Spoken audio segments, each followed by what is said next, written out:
திருவள்ளூரில் நமக்கு என்ன நடந்தது அப்படின்னு சொல்லி தெரியும். Ammonia gas leak. வடமாநில தொழிலாளர்கள் நிறைய பேர் உடல்நலக் குறைவால் ஆஸ்பத்திரியில் அனுமதிக்கப்பட்டிருந்தாலும் 2 பேர் உயிரிழந்திருக்காங்க. மிகப்பெரிய அதிர்வலைகளையும் அதிர்ச்சியும் ஏற்படுத்தியிருக்கு. கவர்மெண்ட் மிஷினரியும் கம்ப்ளீட்டாக இறங்கி வேலை செஞ்சுட்டு இருக்காங்க, ஆஸ்பத்திரி ரீதியாக, மீட்பு பணி ரீதியாக அப்படின்னு சொல்லி அது சம்மந்தப்பட்ட நிறைய செய்திகள் நாம் பார்க்கவிருக்கிறோம். இறால் பதப்படுத்தக்கூடிய ஒரு தொழிற்சாலை, அதிலிருந்து வெளியான அந்த அமோனியா வாயு கசிவால் அங்கே வேலை பார்த்துட்டு இருந்து 70க்கும் மேற்பட்டோர் பாதிக்கப்பட்டிருக்காங்க. சுவாச கோளாறால் ஒருவர் பின் ஒருவராக மயங்கி விழுந்திருக்காங்க. இதனால் அந்த இடமே ஒரு பதற்றமான ஒரு சூழலை மாறி இருக்கு. இந்த நிலையில் இந்த வாயு கசிவால் 2 பெண்கள் உயிரிழந்திருக்காங்க அப்படின்ற ஒரு தகவலுமே நம்மால் பார்க்க முடியுது. தொழிலாளர்கள் அடுத்தடுத்து மயக்கமடைந்த நிலையில் மேலும் சில தொழிலாளர்களுக்கு தீவிர சிகிச்சை அளிக்கப்பட்டு வருது என்ற தகவலும் வெளியாகியிருக்கு. அந்த காட்சிகளை பார்த்துடலாமா? எஸ்.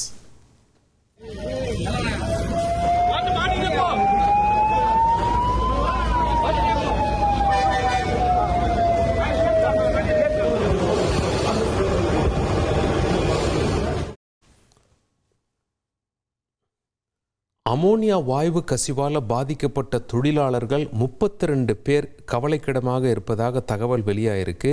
செங்குன்றம் தனியார் மருத்துவக் கல்லூரியில் 11 பேருக்கும், பெரியபாளையம் தனியார் மருத்துவக் கல்லூரியில் 9 பேருக்கும் தீவிர சிகிச்சை அளிக்கப்பட்டு வருது. ராஜீவ்காந்தி அரசு மருத்துவமனையில் 5 பேருக்கும், அரசு ஸ்டான்லி மருத்துவமனையில் 7 பேருக்கும் தீவிர சிகிச்சை அளிக்கப்பட்டு வருது.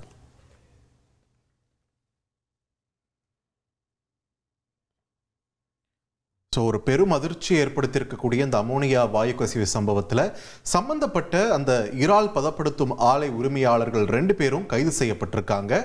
அந்த ஆலை உரிமையாளர்களான மோகன் மற்றும் ஜோசப், இவங்க 2 பேரையும் கைது செஞ்சு போலீசார் விசாரணை நடத்திட்டு வருவாங்க. போலீஸார் 2 பிரிவின் கீழே இதுக்கு வழக்கு பதிவு செஞ்சுருக்காங்க பார்த்திபன். அதாவது அமோனியா கசிவு சம்பவம் தொடர்பாக போலீஸார் தீவிர விசாரணை நடத்தி வராங்க. பிரிவு 105 மற்றும் பிரிவு 125A ஆகிய பிரிவுகளில் வழக்கு பதிவு செய்யப்பட்டிருப்பதாக தெரிவிக்கப்பட்டிருக்கு. பிரிவு 105 அப்படின்னு சொல்கிறது மரணத்தை ஏற்படுத்தும் ஆனால் கொலைக்கு சமமானதாக இல்லாத குற்றம். பிரிவு 125A மனித உயிருக்கு ஆபத்தை ஏற்படுத்தும் அலட்சிய செயல், நெக்லிஜென்ஸ். இந்த பிரிவில் தான் இந்த வழக்கானது பதிவு செய்யப்பட்டு விசாரணை நடைபெற்று வருகிறது.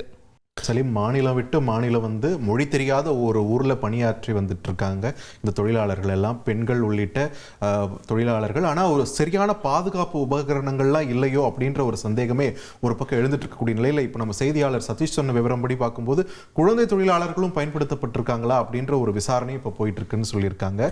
ஸோ இந்த விசாரணை அடுத்து என்னென்ன தகவல்களை நமக்கு வெளிக்கொணரும் அப்படின்றத we have to wait and watch.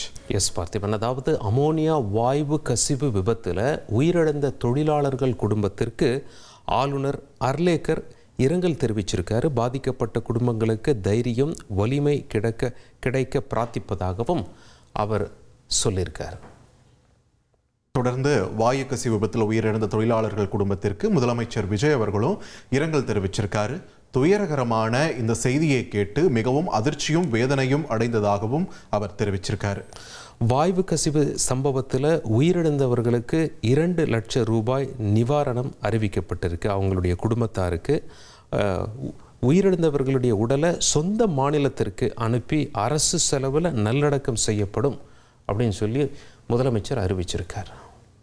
Ammonia வாயு கசிவால தொழிலாளர்கள் உயிரிழந்த சம்பவம் பற்றி விசாரிக்க விசாரணை குழு அமைச்சு முதலமைச்சர் விஜய் உத்தரவிட்டிருக்காரு. தொழிலக பாதுகாப்பு மற்றும் சுகாதாரத்துறை இயக்குனர் தலைமையில் விசாரணை குழு அமைக்கப்பட்டிருக்கு. 24 மணி நேரத்தில் இந்த விசாரணை குழு இடைக்கால அறிக்கை தாக்கல் செய்யணும்னு சொல்லி முதலமைச்சர் சொல்லியிருக்காரு. 3 நாட்களில் இறுதி அறிக்கை தாக்கல் செய்யணும் அப்படின்னு முதலமைச்சர் விஜய் உத்தரவிட்டிருக்கார்.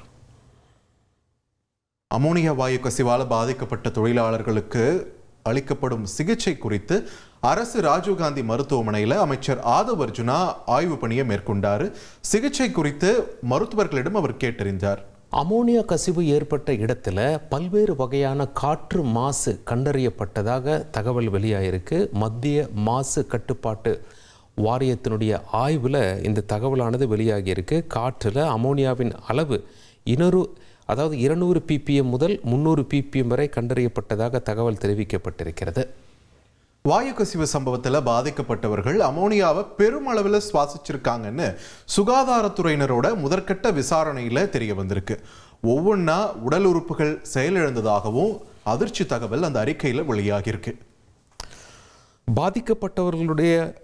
அவர்களுடைய உடல்ல குறிப்பாக மூச்சுக்குழாய், தொண்டை, நுரையீரல் பகுதி கடுமையான ரசாயன காயம் ஏற்பட்டிருக்கிறதா தகவல்கள் வெளியாயிருக்கு. பாதிக்கப்பட்டவர்கள் சுவாசித்த அமோனியா அவர்களுடைய உடல்ல சென்று கடும் காரத்தன்மை கொண்ட ஒரு அமோனியம் ஹைட்ராக்சைடாக மாறியதாக விசாரணையில் தகவல் கிடைச்சிருக்கு. சுவாசப்பாதை வீங்கி அடைப்பட்டதுனால ஆக்சிஜன் பற்றாக்குறை ஏற்பட்டு உயிரிழப்பு ஏற்பட்டதாகவும் தகவல்கள் வெளியாகியிருக்கு. இனி செல்லும் இடமெல்லாம் செய்தி. தந்தி டிவியின் வாட்ஸ்அப் சேனலை ஃபாலோ பண்ணினா செல்ல இருக்கும் இடமெல்லாம் செய்தி. இதோ QR கோட் இப்பவே ஸ்கேன் பண்ணுங்க, ஃபாலோ பண்ணுங்க.